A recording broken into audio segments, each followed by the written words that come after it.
Well, I want to thank everybody who participated in this meeting. Most of the folks here were in the meeting that we had last week. One of the encouraging signs is that, at least with respect to Louisiana, it seems that we made some progress.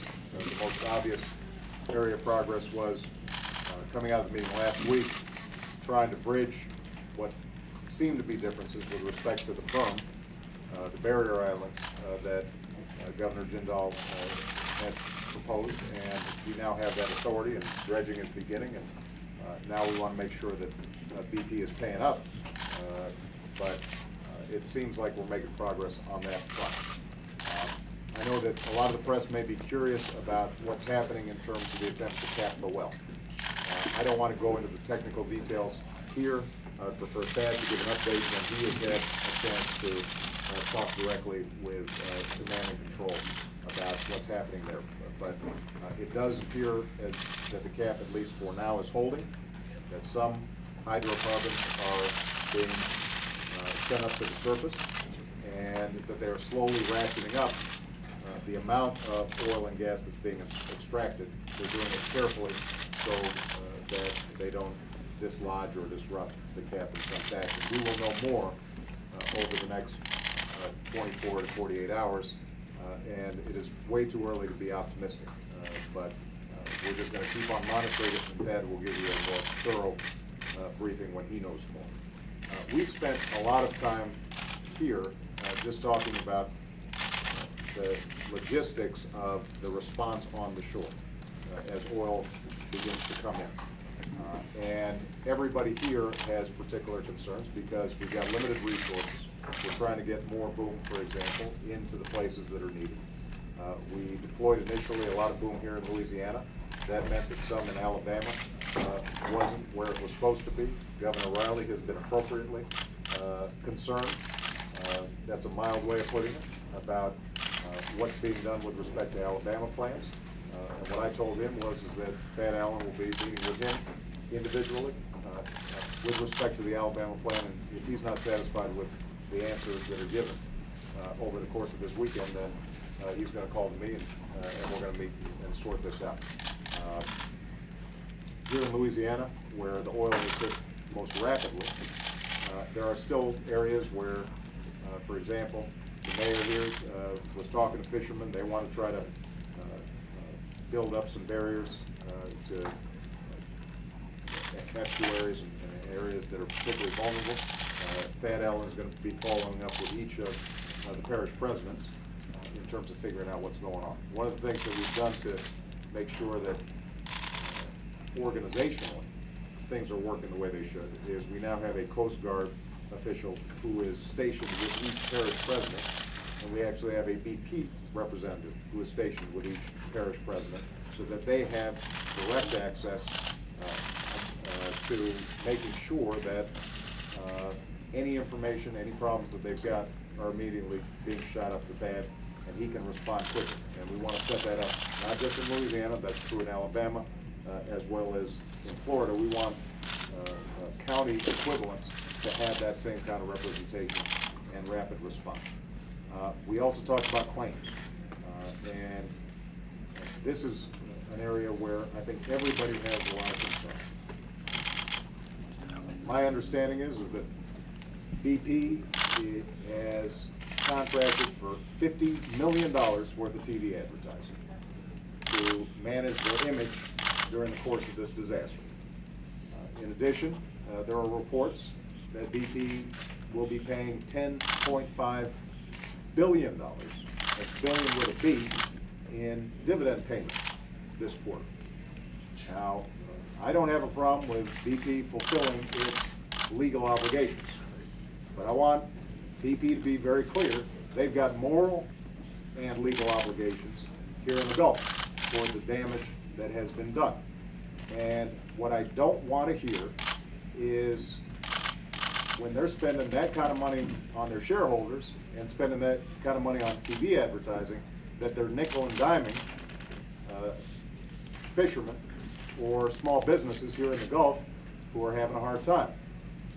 Now, we've assigned federal folks to look over BP's shoulder and to work with state and local officials to make sure that claims are being processed quickly, fairly, and that BP is not lawyering up, essentially, when it comes to these claims. They say they want to make it right. That's part of their advertising campaign. Well, we want them to make it right. And what that means is that if a fisherman got a $5,000 check, and the next time he goes in, because it's a new month, suddenly BP's saying, well, we need some documentation, and this may take 6 months to process, or 60 days to process, or 30 days to process for that matter, that fisherman, with all his money tied up in that boat, just may not be able to hang on for another 30 days. He may lose his boat and his livelihood. We've heard from one of the parish presidents about a shrimp processing plant. They've got a bunch of shrimp on ice, so they're selling inventory, but they're not bringing any new product in. And BP says to them, well, you know what, your sales don't seem to have declined. And they try to explain, yeah, but we've got to lay off all our workers because we're not bringing any new shrimp in, and our cupboards are going to be bare in the next several weeks. BP's got to be able to anticipate that. So the key point I'm making here is this has been a disaster for this region. And people are understandably frightened and concerned about what the next few months and the next few years may hold. I have absolutely confidence about the resilience of this area long term, but if we can make sure that BP is doing the right thing on the front end, it's going to make it an awful lot easier for us to fully recover on the back end. And by the way, it may end up being cheaper for BP. And so Thad, who's interacting with BP on a regular basis, I think is emphasizing this. My administration's emphasizing it. I want them to hear directly from me, and I want the public to hear from me. They need to make sure that they are following through on these claims in a expeditious, fair way. And if they're not, then we are going to stay on them about it. We've already submitted one bill, and they haven't said that they're not paying it, so I don't want to anticipate problems, but we are already starting to see at the local level folks experiencing problems. And we don't want those problems to build up. We want to nip that at the bud right now. And the fact that BP can pay a $10.5 billion dividend payment is indicative of how much money these folks have been making. And given the fact that they didn't fully account for the risks, I don't want somebody else bearing the costs of those risks that they took. I want to make sure that they're paying for it. All right? Last point I wanted to make is we did talk about what the environmental quality is down here right now. Lisa Jackson has been down here all week, and she went all across the country, or all across the state of Louisiana. She's going to be monitoring what's going on in Alabama and Florida as well.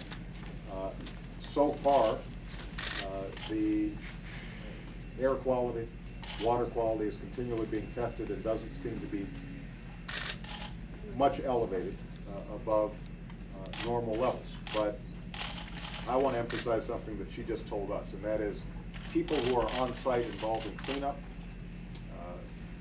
they have to be mindful of the fact that we're dealing with toxins here.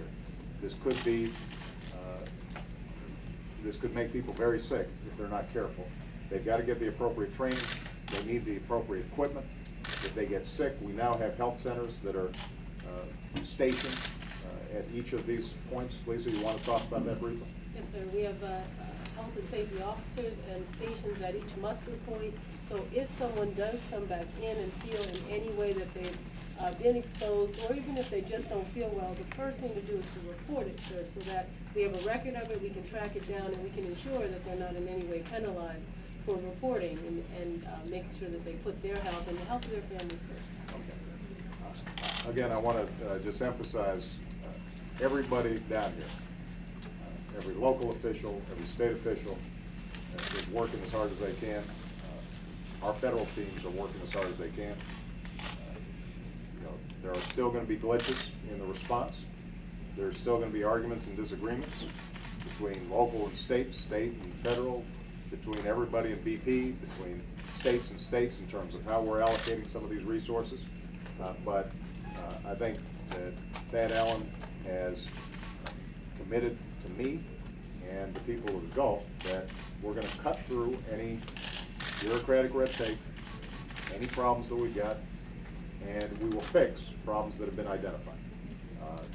And that was the commitment I made last week. Some of the problems have been fixed. Some new ones have resurfaced.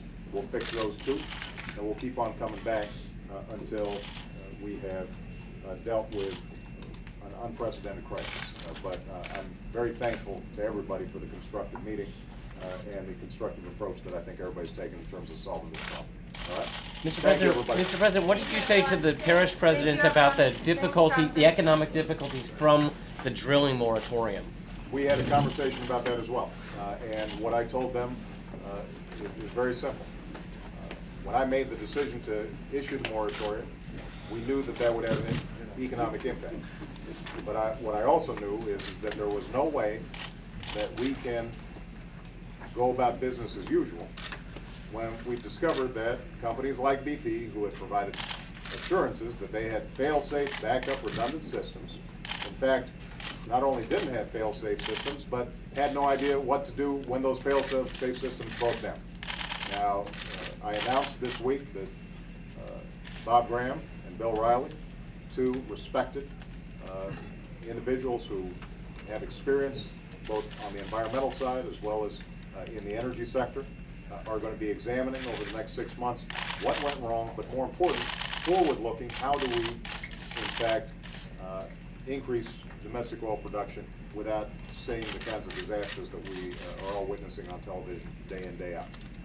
I think Governor Jindal, a number of the parish presidents expressed concern about the immediate economic impact, and what I said to them is the same thing I said to Graham and Riley, which is if they can front load some of the analysis of what went wrong and how you would solve what has happened and what can happen, and you can do that more quickly than 6 months, then let me know.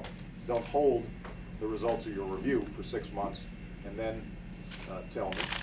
Tell me when you find out. But what I told the folks in this room was I'm not going to cut corners on it, and I'm not going to press them to move faster than it would take to do an accurate, independent job based on sound science, because I do not want to see this thing repeated again. And the American people don't, and I promise you the people of the Gulf don't want to see it either. And as difficult as it may be, it's important for us to do this right, because if we don't do it right, then what you could end up seeing is an even worse impact on the oil industry down here, which is so important to so many jobs. And I think everybody here emphasized, and I want to be clear, I didn't hear anybody here say that they want unsafe operations on these rigs, and they certainly don't want to see a repeat of this disaster. They did ask, can we do it faster? And what I said to them was the same thing that I said to Graham and Riley, which is, you do it as fast as it takes to do it right. All right? Thank you, everybody.